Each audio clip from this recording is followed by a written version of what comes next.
Mga perfect. So, for today's video, ang mapapanood nyo ay isang content na pag-uusapan ninyo. Opo, alam ko na, alam ko yung fact na ang karamihan sa atin masyadong mahilig sa sa mga bagay-bagay. Yung kung anong gawin ng isa, may masasabi. Kahit gaano pa yan kabuti, gaano pa yan kaganda, may masasabi at masasabi. Opo. Kaya alam ko na kahit hindi ako artista, kahit di ako maganda, pinag-uusapan nyo yung mga post ko sa social media. So, para magamit natin yung pagiging perfect nyo, please do support my platform para maka-help tayo sa mga maka-help tayo sa mga stray animals and para sa mga sa mga bata na abandon. Yes, marami pong mga bata nowadays na iniiwan ng mga magulang kasi hindi kayang alagaan, hindi kayang isuportahan ang needs. And ganun din sa mga stray animals, mga abandoned animals. Like, for me, for my heart, for my mind, for my eyes, pare-parehas lang sila na nangangailangan and dinudurog yung puso ko. Talagang durog na durog every time na nakakapanood ako ng mga balita about iniwan, inaabusong mga bata at mga animals online. And wala akong magawa. Ni piso wala akong maibigay kasi, yun nga, kahit ako, needy din. Yes, needy ako kasi college student ako and 4th year ako and maraming bayarin. Alright. So, ang content natin for today ay answering ChatGPT's question. Nag-type lang ako ng mga ganitong words. ChatGPT, please give me questions to answer for my vlog. And sasagutan ko to isa-isa para meron tayong content kasi wala akong maisip. By the way, sa YouTube, magse-celebrate ako kasama ng mga kasama ko. Yes, may mga kasama ako sa channel. Yung mga bata na kasama ko, yung mga batang yon, kasama ko sila sa journey ko sa 1K subscribers na yan. Happy 1K and above subscribers sa Samson Vlogs and sa ating TikTok video. Ay, no, not video. Kasi TikTok account yung pag-uusapan.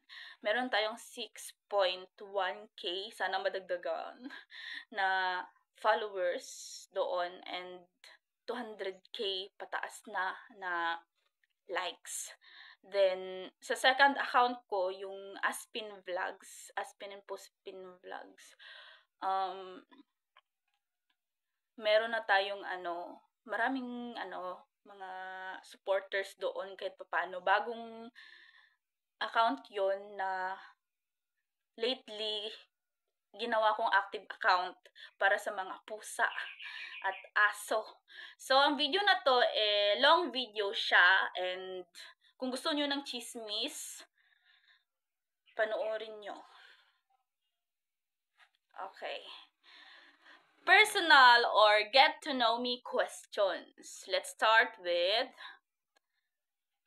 what's one fun fact about you that most people don't know? Okay, I have a suklay na isang dekada na sa possession ko.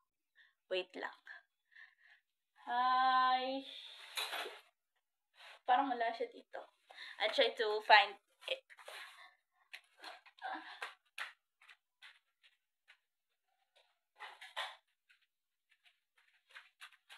Ayun. So, kung nagtataka kayo, walang filter yung yung video ko. And nakaupo ako sa sahig. So, ito yung suklay na to. Binili to nung grade 7, grade 8 ako. Mga ganyan. Tapos, until now, nandito pa rin. So, medyo matagal-tagal na. Yan yung fun fact na hindi alam ng mga tao. Akala nila suklay lang yan. Number 2, what's your biggest dream right now? Super dream ko na magkaroon ng maraming followers online. Hindi para ma-appreciate ang ginagawa ko, hindi para ma-appreciate ang kung sino ako, kundi para tumulong sa dream ko. Yes po, hindi ko ma-achieve yung balak ko sa buhay kung wala yung puwersa ninyo. Syempre, kung batas ng online ang pagbabasihan, hindi ka kikita kung walang reactors, kung walang kahit anong suporta from other people, yung legit na suporta, hindi yung please like me, I will like you back, ganun. It's not like that. So, I need genuine people to support me genuinely. No, not just my me as myself, but my kasali yung advocacy ko. Parang namamalimos, pero okay lang. At least hindi ako namamalimos ng ng pera. Okay lang yung wala namang mawawala pag char. So, ayun. Number 3, if you could describe yourself in 3 words, what would they be? 3 words?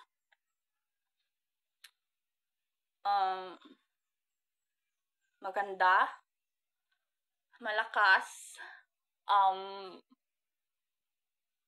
dreamer. Yes, literally. Hindi ko naman dapat i-explain kung bakit tingin ko sa sarili ko maganda. To be honest, ako lang yung nakaka-appreciate ng sarili ko. Kaya ina-appreciate ko na lang. Bahala kayo dyan kung anong itawag niyo sa akin or kung ano yung sabihin niyo sa akin, kung ang tingin ko sa akin, sa sarili ko maganda. Basta ganun, happy ako doon. Number 4, question. Who inspires you the most and why? Sila mama at papa. Why? Si papa, grabe yung sacrifice niya, tiniis niya yung halos kalahati ng buhay niya na malayo sa amin, ng mga anak niya, and sa wife niya, si mama, para lang makaprovide ng needs namin. So, as you can see, because of his sacrifice, dili manol si Jessa Samson, right? Kung makaadto mo sa among house, if ever na makapunta kayo sa bahay, kahit pa paano, meron naman kaming mga gamit-gamit. So, it's because of him and my mother. Ito, sunod. What's one thing you can't live without?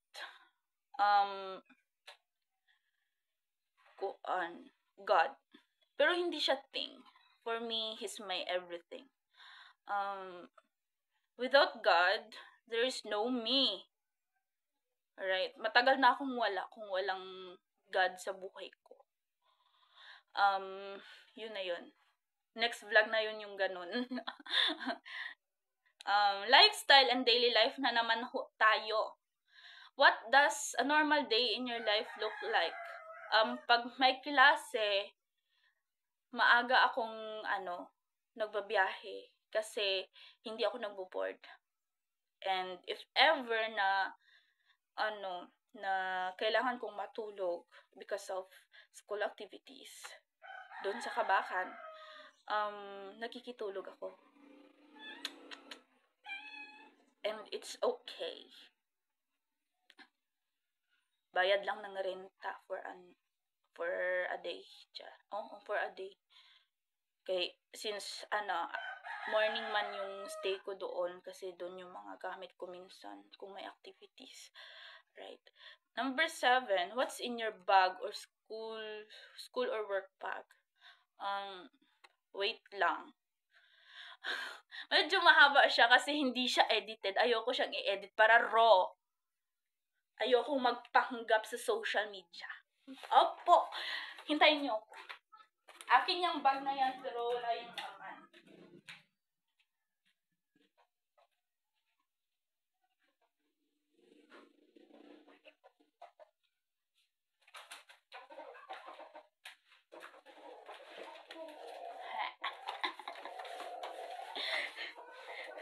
So, ayun.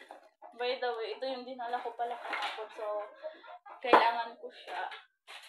And ito, laman din to ng bag ko. So, ipapakita ko yan. Ang laman ng bag ko, ito, case to siya ng, mga pampaganda ko, mga tali ko sa buhok at ng gunting. So, this scissor, panggupit ko siya ng split ends ko kapag wala akong pasok. And, nagsisilbi din siyang panggupit kapag may kailangang gupitin na na mga bagay-bagay sa school or sa kung saan ako magpunta. And then, pang self-defense. So, kapag nagkamali ka sa akin, tapos walang nakakita, huwag kang aasa na hahayaan kita. Ganyan. May gripo yung tagiliran mo kapag ganun siya. Yes po, I am willing to fight back kapag kasi uso yung mga pamamastos lately. So, meron akong payong and yung cover niya ginawa kong lalagyan ng ballpen. Yung manok sa labas. So, meron akong dalawang ID, isa para sa community at isa para sa school.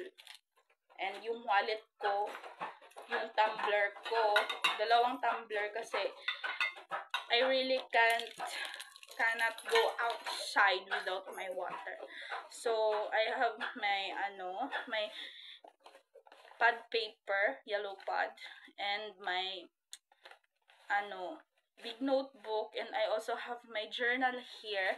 So, ang sinusulat ko sa journal ko yung mga mga realizations ko sa buhay, mga sumbong ko, mga dapat rant ko sa social media, pero nilalagay ko siya sa isang notebook, tapos nagbabasa ako ng Bible, and every time na may makikita akong verse na parang sakto sa nararamdaman ko na yun, o sa ganung pangyayari sa buhay ko, inilalagay ko, tapos may reflection siya sa dulo para kahit pa paano gumaan yung pakiramdam ko, yung ganun pa. So, sunod, what's your go-to comfort food? So, sinigang and adobo. Every time pagod ako, tapos yun yung ulam, super dami ng pagkain na pinapasok ko sa aking tiyan, kasi yun yung comfort for me. Comfort food for me.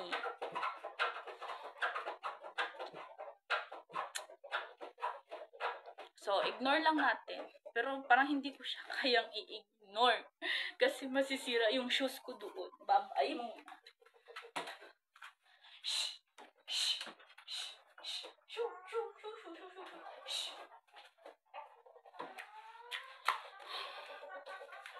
Ayun, gusto nilang mag-live-in sa lalagyan namin ng shoes. And I will not allow that kasi,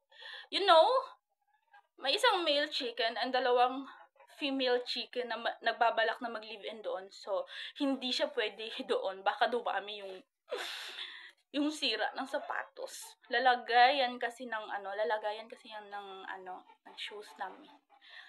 So, what's your current favorite song, movie, or series? For my favorite song, yes. Ano, any, Christian song.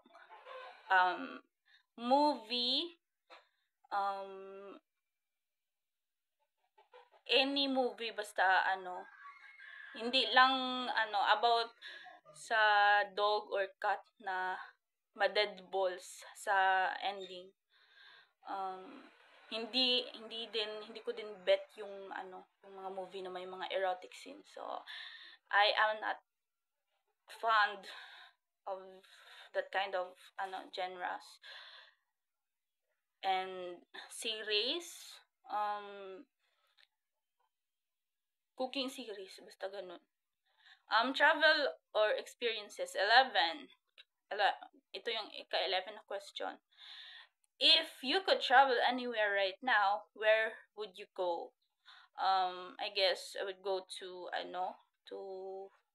Cebu, back to Cebu, because I can still remember the happiness na pagkatapak ko pa lang sa lupa ng Cebu. Like, yung isip ko, from books to experiences. Nababasa ko lang to. Nakatapak ako sa mata. Dito nag-away si Magellan at Lapu-Lapu noon. Very historical. So, I would like to go back to Cebu. And, Bohol. Kasi nabitin ako sa Bohol trip namin. What's your most unforgettable experience so far? Right, yung nag-trip kami sa Cebu and Bohol, tapos buong trip halos bad trip ako. Because, nasusuka ako palagi and panay masakit yung ulo ko. Pero, super happy ako kasi nakagawa ako sa mga places na ganun. And, syempre, dagdag siya sa mga listahan ng napuntahan ko ng lugar. Then, next question. What's the best food you ever tried? Ano ba? Di ko For me, lasagna, favorite ko din kasi yun.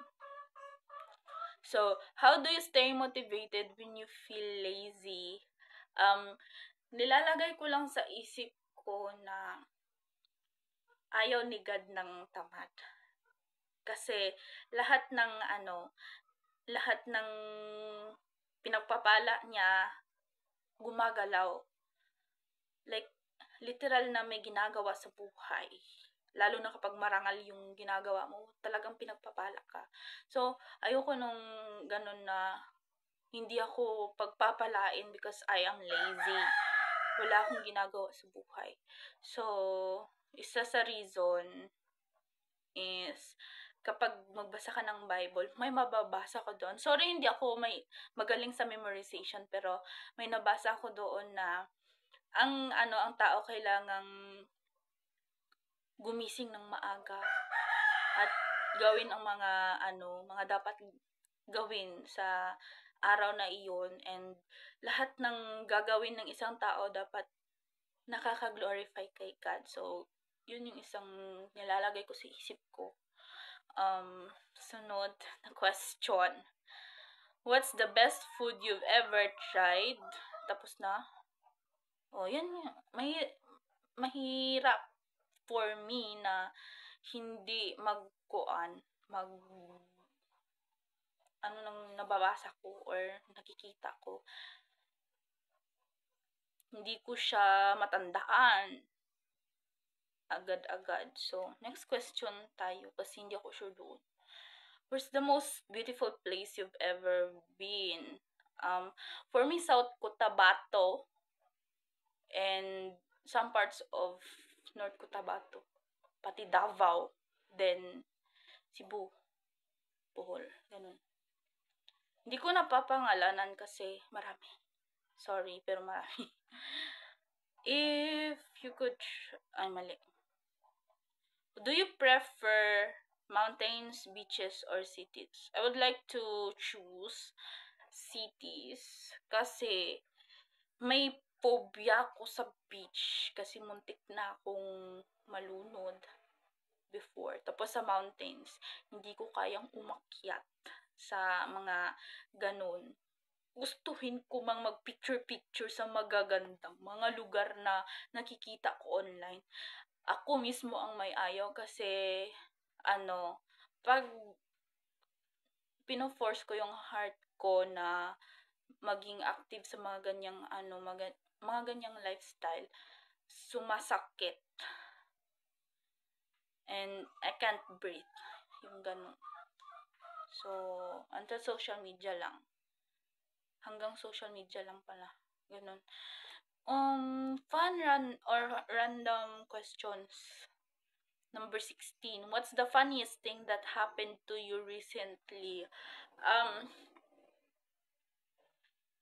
Pinost ako sa social media kasi natatamaan sa post ko, tapos ako yung ipapabarangay pero hindi ako pinabarangay kasi pumunta agad sa Davao, nagpahatid sa nanay. Nakita ko sa highway na hinatid siya ng nanay niya, sakay sila ng sasakyan nila na bao-bao. Tapos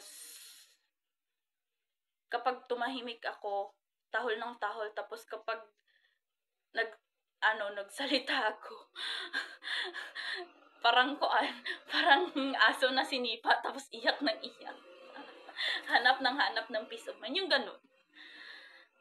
And number 17, if you were a character in a movie, who would you be? Gusto ko si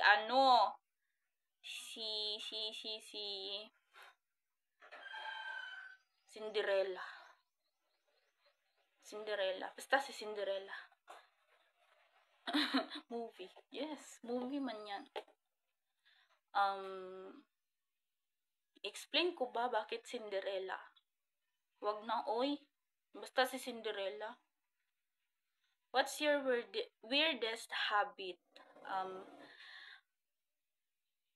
Kapag natutulog ako, niyayakap ko ang Bible ni Mama. Literal yung parang feel mo na at ease ka, protected ka. Yung ganun. Next question. If you could only eat one food for the rest of your life, what would it be? Gusto ko lasagna. Lasagna, basta ganyan. What's the most embarrassing moment you can share?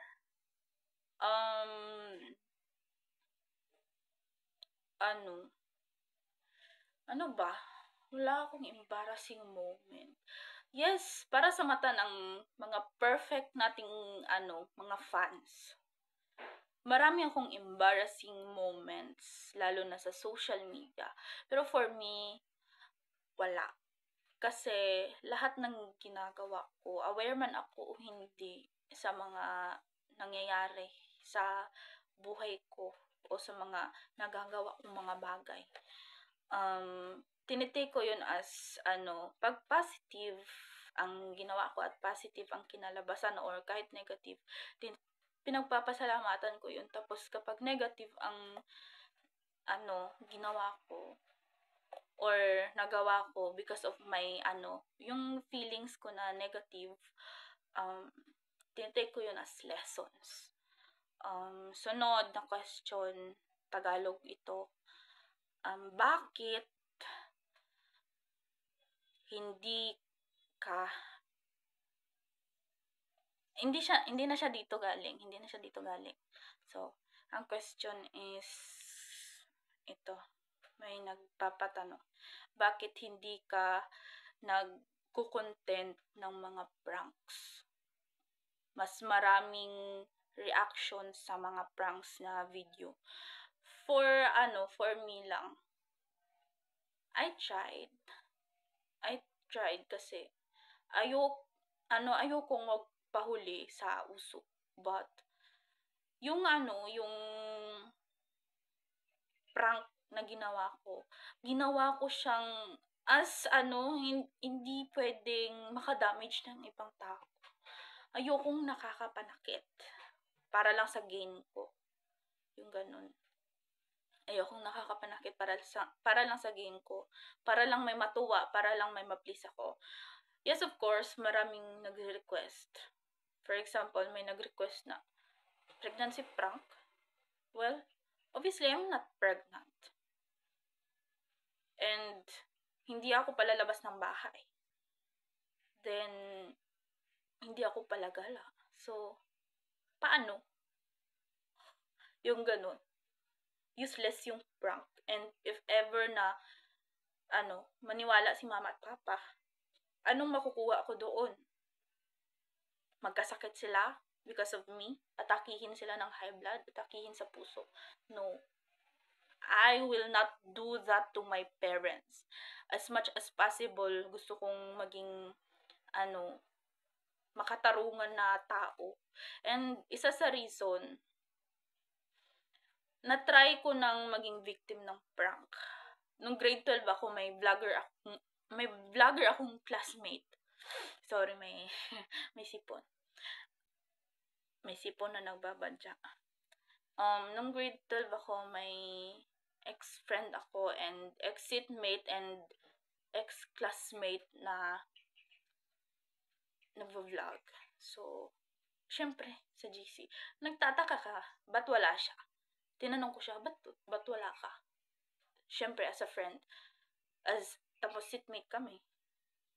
Magtataka ka, mag-worry ka. Then, sinagot niya yung tanong mo na, na-aksidente kami sa ganito, sa ganyan. Tapos, pagka umaga, nakita mo siyang naka-long sleeve. Tapos, wala na naman siya pagkahapon. Tapos, ang sasabihin niya na, masakit yung yung mga balik-balik ko sa katawan, nandito ako sa sa ganito, ganyan. Ay, kung kilala niyo siya, prankster yan, sinungaling. Kasi nadali ako. And, syempre, concern ang tao sa kanya. In-excuse ko siya, ma'am, ganitong nangyari. Ganito, ganyan. And, hindi pala totoo. Pinagtawanan ako. So, ayun, nakakatawa yun. Yung ganon. Yung concern sa'yo yung tao, pinaglaruan mo lang.